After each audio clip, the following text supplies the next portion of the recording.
মহেশতলার জলকল এলাকায় বজবজ ট্রাঙ্ক রোডের 149 নম্বর পিলারের কাছে শুক্রবার সন্ধ্যায় ভয়াবহ দুর্ঘটনা। অভিযোগ, একটি 4 চাকা মারুতি গাড়ি পেছন দিক থেকে এক সাইকেল আরোহীকে সজোরে ধাক্কা মারে। ধাক্কার জেরে সাইকেল আরোহী ছিটকে রাস্তায় পড়ে যান। ঠিক সেই সময় পেছন থেকে আসা একটি বাসের নিচে ঢুকে পড়েন তিনি। বাসের চাকা তার পায়ের উপর দিয়ে চলে যায় বলে প্রত্যক্ষদর্শীদের দাবি। রাস্তায় আশঙ্কাজনক অবস্থায় পড়ে থাকতে দেখে স্থানীয়রা ছুটে এসে তাকে উদ্ধার করে দ্রুত চিকিৎসার জন্য হাসপাতালে পাঠান।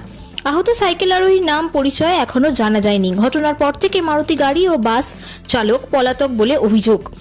ঘটনার তদন্ত শুরু করেছে মহেশতলা থানার পুলিশ ও traffic guard. Bureau report 24x7 news Bengal.